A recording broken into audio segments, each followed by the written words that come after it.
देवों का देव महादेव, जिनके लिए इस ब्रह्मांड का हर जीव प्रिय है और अपने भक्तों की भक्ति से काफी आसानी से भगवान शिव प्रसन्न हो जाते हैं और शायद इसलिए भगवान शिव को भोले बाबा भी कहा जाता है। भगवान शिव का हाथ जिसके सर पर होता है उसे हर तरह के दुख दर्द और कष्टों से मुक्ति मिल जाती है। और भगवान शिव का यह प्यार केवल मनुष्यों के लिए नहीं बल्कि भगवान शिव सभी पशु और जीवों को भी उतना ही प्रेम करते हैं जितना वो मनुष्यों से करते हैं। शायद इसीलिए भगवान शिव ने समय समय पर कई पशुओं के रूप में भी अवतार लिए। इसलिए भगवान शिव को हमारे शास्त्रों में पशुपतिनाथ का नाम दिया गया है, जिनके काफी मशहूर और दिव्य मंदिर नेपाल में मौजूद हैं। हमारे शास्त्रों में पशुपतिनाथ मंदिर को काफी ज्यादा महत्व दिया गया है, जहां इसे कई बार केदारनाथ धाम से भी ज्यादा महत्वपूर्ण स्थल बताया गया है। वेदों में तो इस मंदिर को कलयुग के अंत से भी जोड़कर देखा गया है।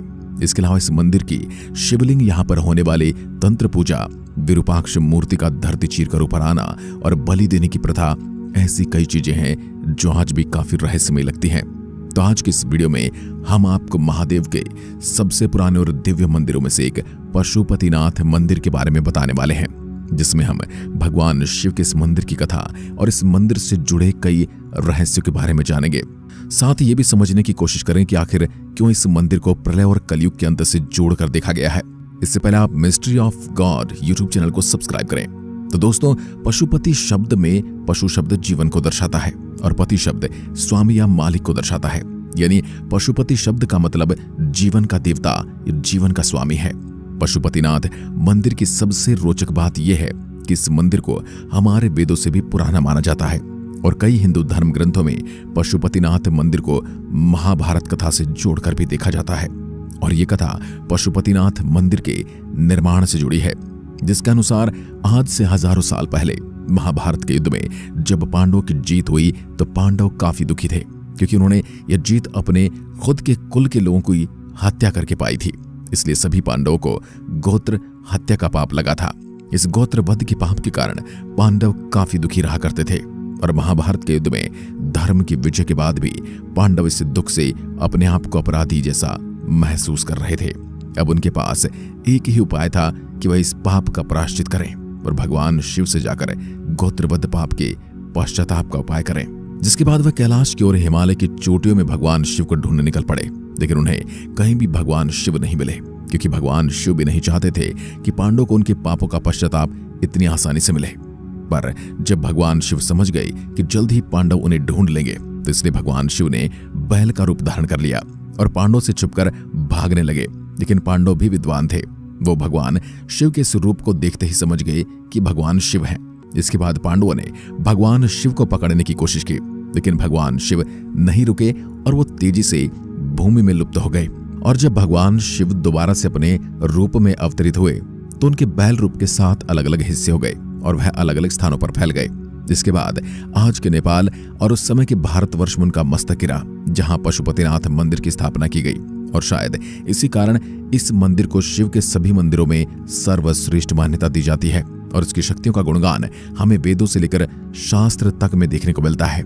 इसके अलावा भी भगवान शिव के बैल रूपी अवतार का कुबड़ आज के उत्तराखंड की पहाड़ियों में गिरा, जहां पर केदारनाथ मंदिर स्थापित है। और इसके अलावा बैल की आगे की 2 टांगे तुंगनाथ में गिरी, ये जगह केदारनाथ की ओर जाने वाले रास्ते में पड़ती है। इसके बाद नाभि वाला हिस्सा हिमालय के भारतीय इलाके में गिरा, जहां मध्य महेश्वर मंदिर स्थापित किया गया। बैल के सींग भी उत्तराखंड की पहाड़ियों में गिरे, जहां कल्पनाथ मंदिर की स्थापना की गई। इस तरह भगवान शिव के बैल रूप अवतार की इस तरह से 7 टुकड़ों में बिखरने को 7 दिव्य चक्रों से भी जोड़कर देखा जाता है। और अगर आप भगवान शिव के इन सभी मंदिरों को ध्यान से देखोगे तो आपको पता चलेगा कि इन मंदिरों का निर्माण इंसानी शरीर के अलग अलग हिस्सों से प्रभावित है। पशुपतिनाथ मंदिर का मुख्य केंद्र, इसके अंदर मौजूद भगवान शिव की 5 मुखों वाली प्रतिमा है, जिसमें भगवान शिव के 5 अलग अलग चेहरे बने हैं, जिसमें सभी 4 दिशाओं में और एक ऊपर की ओर मुख किया गया है। इसमें प्रत्येक मुख के दाएं हाथ में रुद्राक्ष की माला और बाएं हाथ में कमंडल मौजूद है। पशुपतिनाथ मंदिर के शिवलिंग को पारस पत्थर के समान माना जाता है और वेदों के अनुसार पशुपतिनाथ मंदिर में भगवान शिव के सभी 5 मुख अलग अलग दिशा और गुणों का परिचय देते हैं। पूर्व दिशा की ओर भगवान शिव के मुख को तत्पुरुष नाम दिया गया है। इसके अलावा दक्षिण दिशा वाले मुख को सद्य ज्योत और उत्तर दिशा वाले मुख को अर्धनारीश्वर कहा गया है और दक्षिण दिशा वाले मुख को अघोरा कहा जाता है। इसके अलावा मूर्ति के बचे हुए आखिरी मुख जो ऊपर की ओर देख रहा है, इसे ईशान मुख का नाम दिया गया है। पशुपतिनाथ मंदिर के अंदर 2 अलग अलग गर्भगृह हैं, जिसमें एक बाहर की ओर है और एक इसके अंदर भी मौजूद है, जहां भगवान शिव की दिव्य प्रतिमा मौजूद है। पशुपतिनाथ मंदिर के भी 2 हिस्से हैं, एक हिस्सा भारत की ओर है और दूसरा हिस्सा पश्चिम दिशा की ओर है। पशुपतिनाथ मंदिर के पूर्व दिशा में कुछ दूरी पर एक और काफी रहस्यमय दिव्य मंदिर मौजूद है, जिसमें भगवान विरूपाक्ष की मूर्ति है। इस मूर्ति की रोचक बात यह कि इसका आधा हिस्सा जमीन के अंदर है और आधा हिस्सा जमीन के ऊपर है। यहाँ पर आने वाले भक्तों का तो यह भी दावा है कि यह मूर्ति हर साल जमीन से ऊपर की ओर आ रही है, जो कलयुग के समय अंतराल को दर्शाती है। और मान्यता यह भी है कि जब यह मूर्ति पूरी तरह से ऊपर आ जाएगी, तब कलयुग और इस दुनिया का अंत होगा और दोबारा से यह दुनिया सतयुग में प्रवेश करेगी, जहां दोबारा एक नए जीवन की शुरुआत होगी। विरूपाक्ष को काठमांडू में रहने वाले किरात लोग अपने कुल देवता की तरह पूजते हैं और इन्हें भी भगवान शिव का ही अवतार माना जाता है। विरूपाक्ष भगवान के कुछ मंदिर आपको हमारे दक्षिण भारत में भी देखने को मिल जाएंगे। बस फर्क इतना है कि यहाँ पर विरूपाक्ष जी को विरूपक्ष नाम से बुलाया जाता है। पशुपतिनाथ मंदिर के साथ सबसे बड़ी मान्यता ये जुड़ी है कि अगर आपने जीवन में भगवान शिव के इस मंदिर के दर्शन कर लिए, तो आपको आपके किसी दूसरे जन्म में भी पशु का जीवन नहीं मिलेगा। पशुपतिनाथ मंदिर के 4 मुख्य दरवाजे हैं, जिन पर चांदी की परत चढ़ी है और मंदिर के मुख्य दरवाजे के सामने एक बहुत बड़ी नंदी भगवान की प्रतिमा लगी है, ताकि भक्तगण नंदी को अपनी इच्छाओं के बारे में बता सके। इसके अलावा इस मंदिर की चोटी पर सोने की परत चढ़ाई गई है। नेपाल सरकार द्वारा दिए गए आंकड़ों से यह भी पता चलता है कि पशुपतिनाथ मंदिर में हर साल करीब 15 से 20 लाख लोग दर्शन करने जाते हैं। शायद यही कारण है कि इसे नेपाल के सबसे धनी मंदिरों में गिना जाता है। पशुपतिनाथ का यह मंदिर 264 हेक्टेयर में फैला है, जिसमें करीब 518 अलग अलग मंदिर मौजूद हैं, जिसकी कुल संपत्ति हजारों करोड़ में पहुंच जाती है, जिसमें 120 करोड़ रुपए तो पशुपतिनाथ मंदिर के अलग अलग बैंक अकाउंट में जमा है। इसके अलावा इस मंदिर के नाम 9.276 किलो सोना और करीब 316 किलो चांदी है।